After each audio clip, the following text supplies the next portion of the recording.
गणित यानी मैथ्स सुनने में बहुत बड़ा और कॉम्प्लेक्स लगता है ना। पर इसकी पूरी दुनिया की नींव कुछ बहुत ही सिंपल, बहुत ही मजेदार नियमों पर टिकी है। आज हम उन्हीं नियमों की जड़ तक जाएंगे, वो नियम जो पूर्ण संख्याओं यानी होल नंबर्स को चलाते हैं। तो चलिए बिल्कुल बेसिक से शुरू करते हैं। तो आज का हमारा सफर कैसा रहेगा? सबसे पहले हम जानेंगे कि ये पूर्ण संख्याएं हैं क्या। फिर देखेंगे कि जोड़ने के नियम कैसे बिल्कुल परफेक्ट काम करते हैं। इसके बाद आएगी कहानी में ट्विस्ट, घटाव के साथ क्या प्रॉब्लम है। और फिर गुणा और भाग की दुनिया में भी झांकेंगे और देखेंगे कि कहाँ नियम काम करते हैं और कहाँ टूट जाते हैं। तो चलिए सबसे पहले सबसे बेसिक सवाल से शुरू करते हैं। आखिर ये पूर्ण संख्याएं होती क्या हैं? जरा सोचिए, हम अपने आसपास चीजों को कैसे गिनते हैं? 1, 2, 3, 4। ये जो गिनती वाली संख्याएं हैं, इन्हें कहते हैं प्राकृतिक संख्याएं। अब जब इस टीम में एक बहुत ही खास हीरो जीरो यानी जीरो की एंट्री होती है, तो बन जाती है हमारी पूर्ण संख्याओं की टीम। यही है गणित के सबसे पहले बिल्डिंग ब्लॉक्स। पूर्ण संख्याओं की सबसे मजेदार बात यह है कि इनकी एक शुरुआत तो है जीरो से, लेकिन इनका कोई अंत नहीं है। ये अनंत तक चलती जाती हैं। आप हमेशा एक और संख्या जोड़ सकते हैं, ये सिलसिला कभी नहीं रुकेगा।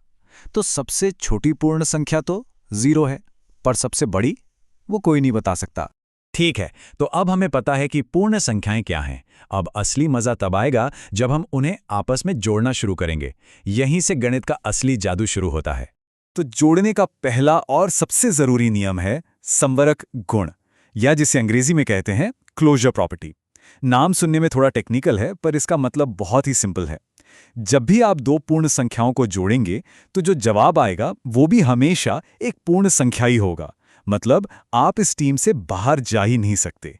ये देखिए, कोई भी दो पूर्ण संख्याएं ले लीजिए। मान लीजिए 8 और 13।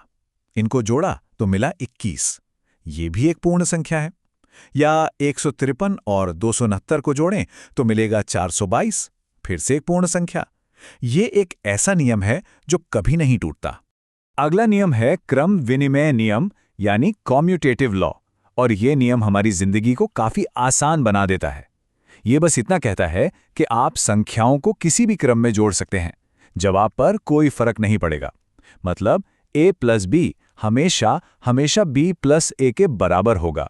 जैसे 35 में 47 जोड़िए या 47 में 35, जवाब तो दोनों बार 82 ही आएगा। है ना? ये एक बहुत ही सिंपल लेकिन जबरदस्त आइडिया। अच्छा, दो संख्याएं तो ठीक हैं, पर अगर 3 या उससे ज्यादा हो तो वहां काम आता है सहचारी नियम, यानी एसोसिएटिव लॉ। इसका मतलब है कि आप संख्याओं का ग्रुप कैसे भी बना सकते हैं और फिर उन्हें जोड़ सकते हैं। आखिरी जवाब पर कोई असर नहीं पड़ेगा। और ये सिर्फ किताबी नियम नहीं है, ये असल में हमारी बहुत मदद करता है। ये मुश्किल दिखने वाले जोड़ को एकदम आसान बना देता है। बस थोड़ी होशियारी से संख्याओं का ग्रुप बदलकर हम बड़ी बड़ी कैलकुलेशन चुटकियों में कर सकते हैं। यही तो है गणित की खूबसूरती। तो हमने देखा कि जोड़ने की दुनिया कितनी परफेक्ट और भरोसेमंद है। सब कुछ नियमों के हिसाब से चलता है। लेकिन कहानी में ट्विस्ट तब आता है जब इस खेल में घटाव यानी सब्ट्रैक्शन की एंट्री होती है। यहीं से चीजें थोड़ी गड़बड़ होने लगती हैं। तो सवाल यह है कि क्या घटाव भी जोड़ने की तरह ही सीधा साधा और भरोसेमंद है? क्या यह भी उन्हीं नियमों को मानता है? चलिए पता लगाते हैं।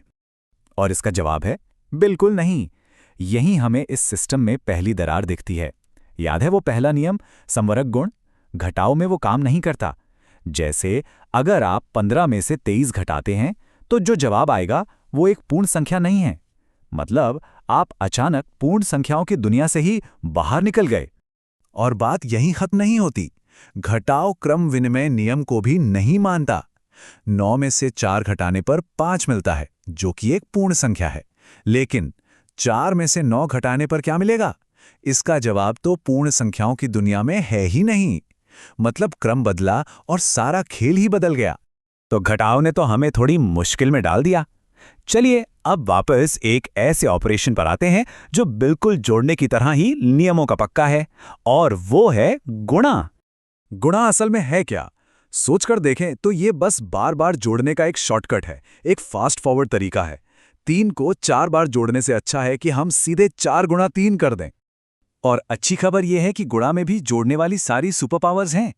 ये संवरक है, मतलब दो पूर्ण संख्याओं को गुणा करने पर जवाब भी पूर्ण संख्या ही होगा। ये क्रम विनिमय है, यानी 5 गुणा 8 वही है जो 8 गुणा 5 है।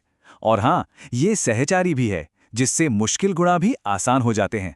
अब आती है हमारी आखिरी परीक्षा, भाग यानी डिवीजन। क्या ये भी नियमों का पालन करेगा, या फिर घटाव की तरह ये भी हमें मुश्किल में डालने वाला है? और जैसा कि शायद आपने अंदाजा लगा लिया होगा, घटाव की तरह ही भाग भी हमें एक प्रॉब्लम देता है। ये भी संवरक नहीं है। जैसे अगर हम 7 को 2 से भाग दें तो हमें एक पूर्ण संख्या नहीं मिलेगी। हम एक बार फिर अपनी संख्या प्रणाली की सीमाओं से टकराते हैं। लेकिन इन सीमाओं के बावजूद भाग का एक ऐसा अटल नियम है, एक ऐसा कानून जिसे कभी किसी भी हालत में तोड़ा नहीं जा सकता। कोई अंदाजा लगा सकता है कि वो क्या है? और वो नियम ये है, किसी भी संख्या को 0 यानी 0 से भाग नहीं दिया जा सकता।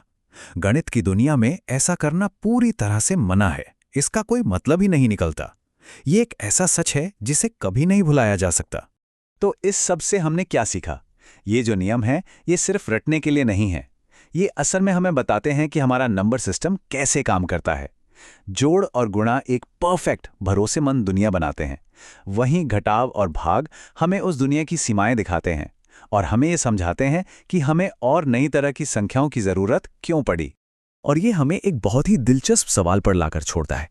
सोचिए, अगर 15 में से 23 घटाने जैसी समस्याओं ने हमें पूर्णांकों यानी इंटीजर्स को बनाने पर मजबूर किया, और 7 को 2 से भाग देने जैसी मुश्किलों ने भिन्नों यानी फ्रैक्शंस की दुनिया बनाई, तो जरा सोचिए गणित की और भी बड़ी बड़ी चुनौतियों को हल करने के लिए किस किस तरह की नई और कमाल की संख्या प्रणालियों का निर्माण किया गया होगा। इस पर सोचिएगा जरूर।